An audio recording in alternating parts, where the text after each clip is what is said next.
All right, good evening. Welcome to today's NCAA Tournament first round post-game press conference featuring Colorado head coach J.R. Payne, as well as student athletes Aaronette Von Lay and Kendall Wetta. For those seeking additional interviews, the Buffaloes locker room is open at this time. As a courtesy to your fellow media members, please silence your cell phones and smartwatches. For those asking questions, raise your hand and identify yourself and your affiliation. For those joining us on Zoom, please use the raise hand function and we will get to your questions after all in-person questions have been answered. As a reminder, recording press conferences on cell phones or cameras in here is prohibited. Hammond Communications will post a recording of this presser in the NCAA Digital Hub located at ncaa.veritone.com. Transcripts are also provided by ASAP and will be posted shortly. We will begin the press conference with an opening statement from Coach Payne, followed by questions for the student athletes. After those questions, the student athletes will be dismissed, and we'll take questions from Coach. Coach Payne, your opening statement. Okay, just really proud, really proud of how we played tonight. I thought we had a great sort of week and a half of practice and preparation. Drake is such a good and such a different team. I was very nervous about this game. Not that I didn't think we were capable, it's just such a different style. We have not played a team like Drake all year. So I'm really proud of how our team prepared. It's hard to prepare for a team you've never seen before. And so I thought that was great, executing the game plan really, really well. Like when I look at a couple things we talked about, you know, really trying to be aggressive inside, really trying to do a great job on the glass because they're such a good rebounding team. We did a really good job, you know, in those two areas, and those were huge priorities for us. So great team effort. These two were exceptional, and just overall great team win today. Thank you, Coach. We open it up to questions for the student athletes. We'll start here on the front row left. JR, Troy Finnegan, CU Sports Report. It We're wasn't the start. going to start with the student athletes first, please. Oh, yeah, these guys first, Yep. then they leave and I go. Yep. Okay. Kendall, career high for you. And you hit back-to-back threes in the fourth quarter. Just how good did it feel for you to have such a big game on the offensive end? I mean, I just go out there and do what I'm supposed to do, and when I'm open, I shoot. So I didn't even realize that happened, but yeah, just doing what I can. Go right here. Stay on the left. Aaronette, the battle between you and Miller was kind of a key coming in tonight, and you had a huge game and really limited her. How much of a focal point was that for you, and just can you talk about that matchup tonight? Honestly, sometimes it's harder to go against undersized post players or just like less, big post players.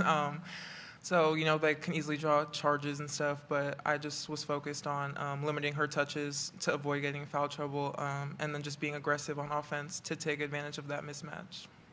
Go front row right. Luke Zollman, Denver Gazette. Aaronette, Kendall, I mean, what is this experience like coming in as a team that's one of the favorites in the tournament, that has a little bit of winning history in this tournament? What's the difference coming into this one versus maybe going into last year's? I don't know if there's much of a difference. I think we just kind of have an expectation for ourselves to perform, and we know we're a good team and we can come out and compete with just about anybody. And so I guess just confidence maybe. Yeah, I'd say the one difference is just we know we're so capable of so much more than what we did last year. So I think we're just even hungrier to make it past the Sweet 16 and just keep advancing. Go third row on the right. Hey guys, Richard Casalino, CBS Sports Colorado. Aaronette, when the game plan is centered around kind of getting the ball inside, then you start having results really quickly in the game. Does it give you confidence as you go forward that, okay, I'm putting up numbers today? Yeah, I'd say early in the game I was missing just a lot of easy buckets. So when I was able to get going, I think it gave me confidence. It gave my teammates confidence because when the ball goes inside, it opens things up on the outside as well. So, yeah, it definitely gives confidence to me and my teammates. Front row left. Kendall, I know you guys weren't worried falling down 9-0 early, but what would you attribute that slow start to, and what kind of got you guys rolling? I mean, we've had a few games this year where we have started slow, and so it's not really anything new. It's obviously not ideal, but we're comfortable in that spot, just knowing that just because we're down early doesn't mean that we can't come back. Second row in the middle. Patrick Dawson, Scobo Sports. For both you players, first half was pretty close both ways. Obviously, like Brian said, you guys had to claw back from an early lead, or deficit, excuse me.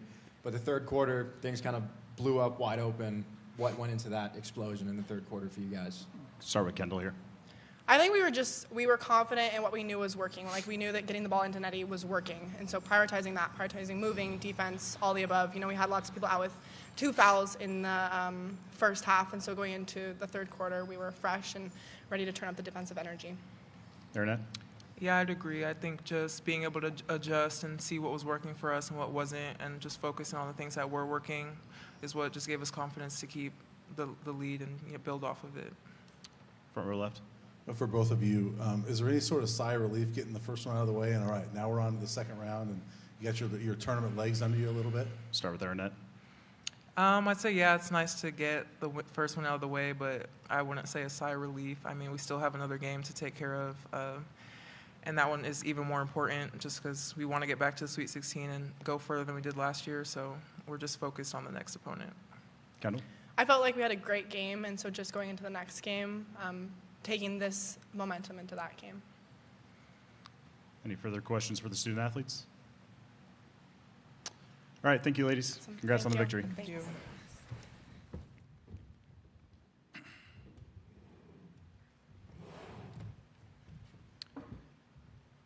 Now you can ask me about the slow start. Yeah, we'll open it up for questions for Coach now. We'll Go start. ahead, Troy. Let's have it. Let's start with I'm the just second row. teasing. I'm Second just row teasing. on the left, and then we'll get to Troy. Coach David Smale from the Associated Press. A couple of questions for you. First, you said Drake was different than somebody you'd played all year. How is that?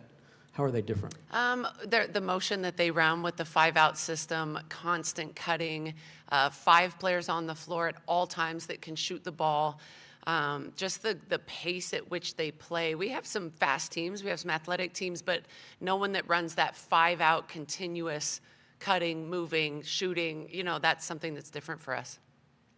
About the rebounding advantage, 39-18. Were you expecting it to be that big? Because you guys are much bigger than Drake is. I was not. I wanted it to be that big. We talked about it. I mean, we were repping box outs and warm-ups. That's how focused we were on rebounding. We don't usually do that.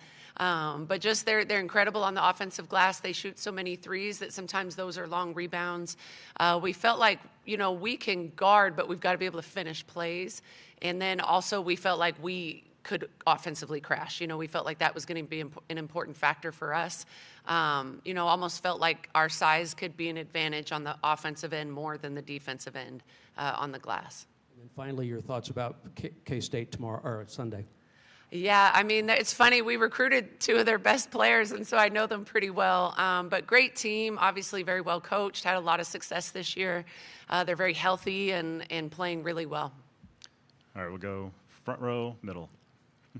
I think you called the timeout at 11-3, and then you guys came out and scored 10 in a row right away. What were the magic words that they needed? I wish I knew so I could replicate it if we're ever in that situation.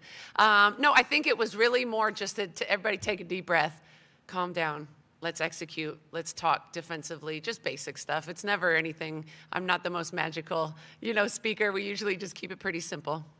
And then it looked like it took you guys a bit to adjust to the tempo, which you said. In the second half, you guys were great defensively. I think they started 1 for 7 in the second half.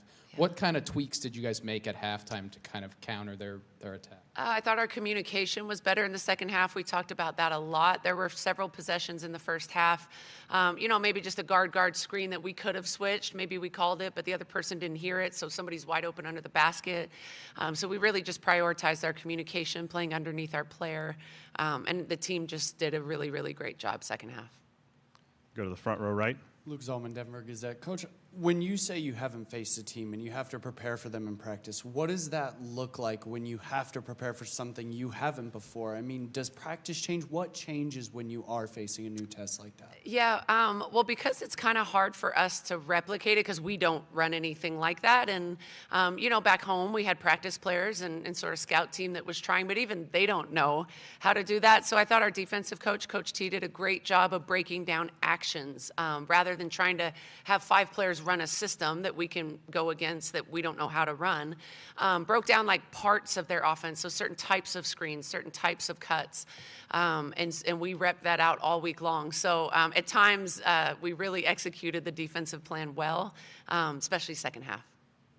Go third row on the left. Yeah, Arnie Green from Topeka Capital Journal. Aaron, I'd only played 24 minutes. Was that, with the big lead, was that kind of by design to try to save her a little bit for Sunday, yeah, definitely. Anytime, that we can rest, we try to.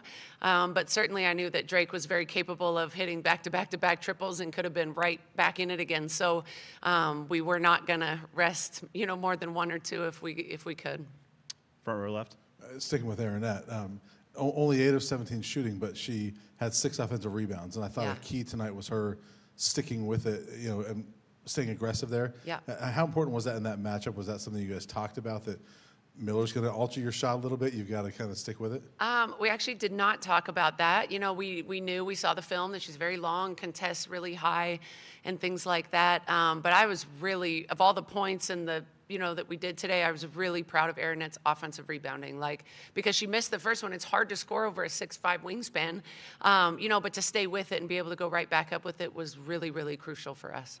And then just to follow up real quick, what was your take on Kendall's game? We don't see that offensive explosion out of her very often, but you kind of needed it a little bit because they were limiting Frida so much. Yeah, so proud of the whole team, of course, but so unbelievably proud of Kendall for her aggressiveness, the way she caught and shot without thinking about it. Her defense is always incredible. I've said to many that I think she's one of the best defensive players I've ever coached. But to see her that aggressive and confident offensively was brilliant. Second row middle. Coach, you spoke about how you've been preparing for a team you've never seen before. Now, quick turnaround. You've got one day to prepare for your next opponent. What goes into tomorrow for you guys? Lots of film, lots of rest tonight for the girls. Our team, this is a Pac-12 schedule we're playing this weekend, Friday, Sunday. And so we're used to this sort of the rhythm of it. And so I think our team will do a great job of resting. Tomorrow morning we wake up, the scout's already done, but start teaching our team the scout, what's important, what does it look like, what does it feel like, and just get ready for a really tough game. Any further questions for Coach? All right, thank you, Coach. All right, Congrats thanks, on the you victory. guys. Appreciate it.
We now welcome Drake head coach Allison Pullman, as well as student athletes Katie Dennebeer and Taylor McCauley. For those seeking additional interviews, the Bulldogs locker room is open at this time.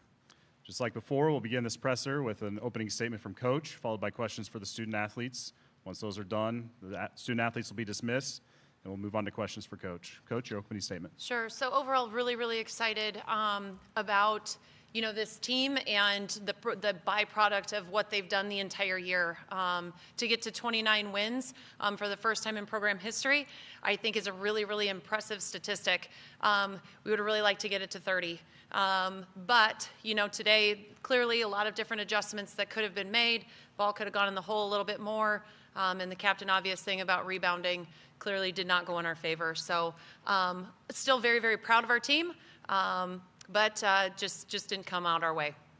Thank you, Coach. Questions for the student athletes? David Smale, Associated Press. Katie, 18 points in the first half. What did they do to slow you down in the third quarter and even the fourth quarter? They're just a really good team, and they played like a really good team. And I think our whole offense just got a little bit stagnant there in the third quarter. Our shots weren't falling, and we just didn't have an answer for that. So I think that's something that we'll definitely learn from. But they're a good team, but I think we just have to be in a scoring mentality the whole third quarter, the whole rest of the game, and I think we kind of lost that there in the third quarter a little bit. Any further? There we go. Front row, middle.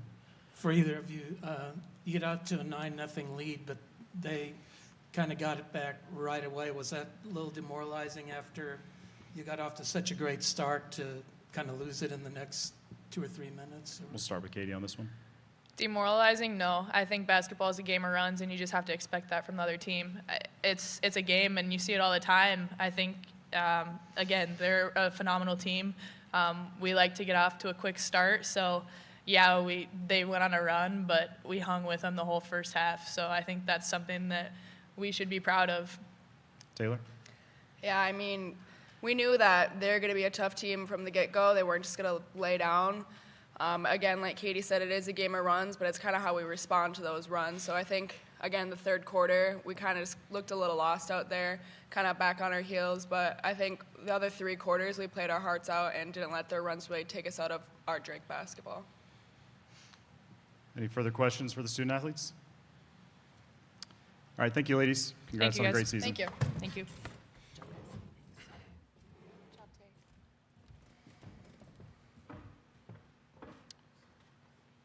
All right, we'll move on to questions for Coach.